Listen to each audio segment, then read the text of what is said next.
Clay വെച്ച് എന്തെങ്കിലുമൊക്കെ ചെയ്തിട്ട് കുറച്ച് ദിവസമായില്ലേ. ഈ ഒരു സംഭവം കണ്ടിട്ട് അമീബന്റെ മാതിരിയൊക്കെ നിങ്ങൾക്ക് തോന്നുന്നുണ്ടോ? എന്നാ ഇതല്ല. സംഭവം എന്താ വെച്ചാല് നമുക്ക് വഴിയേ മനസ്സിലാവും. നമ്മള് കുറച്ച് നീല ക്ലേ എടുത്ത് ആ ബേസിലൊന്ന് പരത്തി കൊടുക്കുന്നുണ്ട്. ഇതൊരുമാതിരി കുരുപ്പിടിച്ച മാതിരി നിങ്ങൾക്ക് തോന്നുന്നുണ്ടോ? എന്നാ അത് നിങ്ങളെ തോന്നല് മാത്രല്ല. സംഭവം എന്താ വെച്ചാല് ക്ലേ ഒന്ന് കട്ട പിടിച്ചതാ. ഇതെങ്ങനെ ലൂസ് ആക്കണ്ടി എന്നുള്ളത് മുമ്പ് ഒരു വീഡിയോയില് പറഞ്ഞിട്ടുണ്ട്. പിന്നെ നമ്മളെ മെയിൻ ഐറ്റം കുറച്ച് താറാവ്. ഈ താറാവിനെ കാണുമ്പോൾ എനിക്ക് എൻ്റെ കുട്ടിക്കാലാണ് ഓർമ്മ വരുന്നത്. എന്താന്ന് വെച്ചാല് എൻ്റെ ഫാദർ എനിക്ക് എൻ്റെ കുഞ്ഞുനാളിൽ ഒരു തള്ള താറാവും അതിൻ്റെ പുറത്ത് ഒരു 2-3 കുഞ്ഞു താറാവുള്ള സംഭവം ഭയങ്കര ക്യൂട്ടായിട്ടുള്ള ഒന്നായിരുന്നു. അതുകൊണ്ട് തന്നെ എനിക്ക് ഒരു മോനുണ്ടായപ്പോൾ ഞാൻ അവനക്ക് വാങ്ങി കൊടുക്കാൻ വേണ്ടി കുറേ കടയിൽ ഇത് അന്വേഷിച്ചിരുന്നു. പക്ഷേ പണ്ടത്തെ അത്ര ക്യൂട്ട്നെസ് അതിനില്ല. അതുകൊണ്ട് തന്നെ ഞാനത് അങ്ങ് ഒഴിവാക്കി. അല്ലെങ്കിലും പണ്ടത്തെ അത്ര ക്വാളിറ്റി ഇപ്പോൾ ഒരു വസ്തുവിനും ഇല്ല. ഇതുപോലെ നിങ്ങൾ കുട്ടിക്കാലത്ത് നിങ്ങൾക്ക് മിസ് ചെയ്യുന്ന കളിപ്പാട്ടങ്ങൾ ഉണ്ടെങ്കിൽ ഒന്ന് കമൻറ്റ് ചെയ്യണേ. അപ്പോൾ പറഞ്ഞ്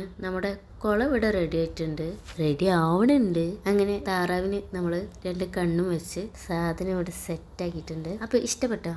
എന്നാ പിന്നെ ആ ലൈക്ക് സബ്സ്ക്രൈബ് ഒന്ന് ചെയ്താൽ നമ്മളും ഹാപ്പി, നിങ്ങളും ഹാപ്പി. പിന്നെ കമൻറ്റ് ഇടാൻ മറക്കണ്ട.